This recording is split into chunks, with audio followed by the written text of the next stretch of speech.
Okay, so we're in the session, and as you can see, these dogs don't have a lot of respect for personal space. Now, a lot of this is because the guardians don't have any real rules for the dogs. Oh, that was like a weird one, yeah. And as a result, they do what they want to do rather than what we do. Now, if I push him off, dogs only really push each other when they're playing or mounting each other. So that's not going to be the appropriate, that's definitely not appropriate for camera. But that's not going to get the message across that we want to get across. So what I want to do is I'm going to show the guardians a little bit later in the session how to claim their personal space. Wesley. But Wesley is a very engaging dog. So you see he's in my business. Now, what I'm going to do for that is stand up. Wesley, sit.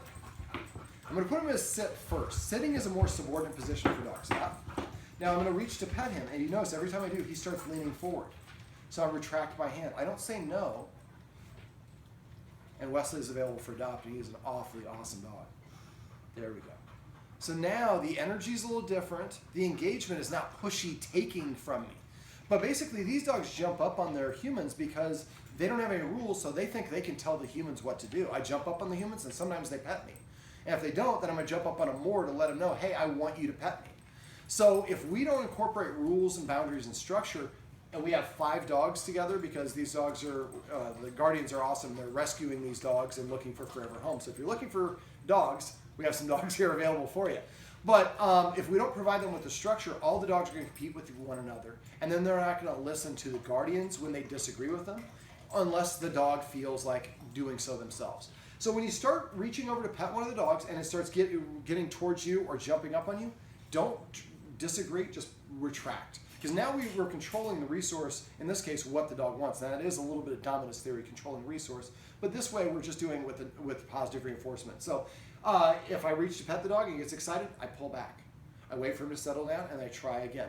Most people confuse excited for happy when it comes to dogs, but a dog can be calm and happy, can be excited and happy, and can be excited and not happy. So we don't want to get our dogs worked up. I see a lot of people when they, I can't control my dog on walks. I'm like, show me how you leash up your dog. Like, you ready to go for a walk? He's ready to go for a walk. Wait. They get the dog all worked up, and then they wonder why the dog can't listen.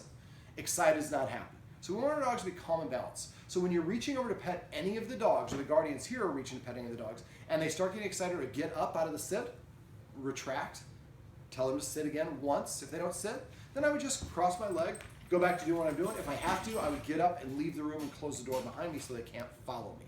So from now on, if you want me to pet you, you're going to sit. I'm going to talk a little bit about a structure and exercise that will make that easier here in a second off camera.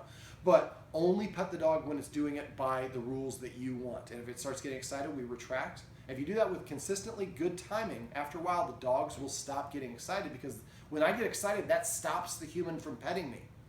One last little tip. You have 3 seconds to either correct or reward a dog. You have a little bit longer, but in my experience, after 3 seconds, there are too many things that confuse the dog. So if the dog sits and I pet it 4 seconds later, it doesn't understand the reward as much. If the dog jumps up on me and I say, oh, I got it, no, the dog's in my lap. I'll call you later. The dog guy says I have to tell the dog to get off my lap right away. I'll call you. And then I tell the dog, get down. It's beyond that 3-second window. So I'm going to go through some ways off camera for the guardians to use the escalating consequences I recommend to my clients. But in the future, anytime your dog's doing something you don't want, or you're trying to pet your dog and it gets excited, retract your hand, wait for them to calm down, and try again.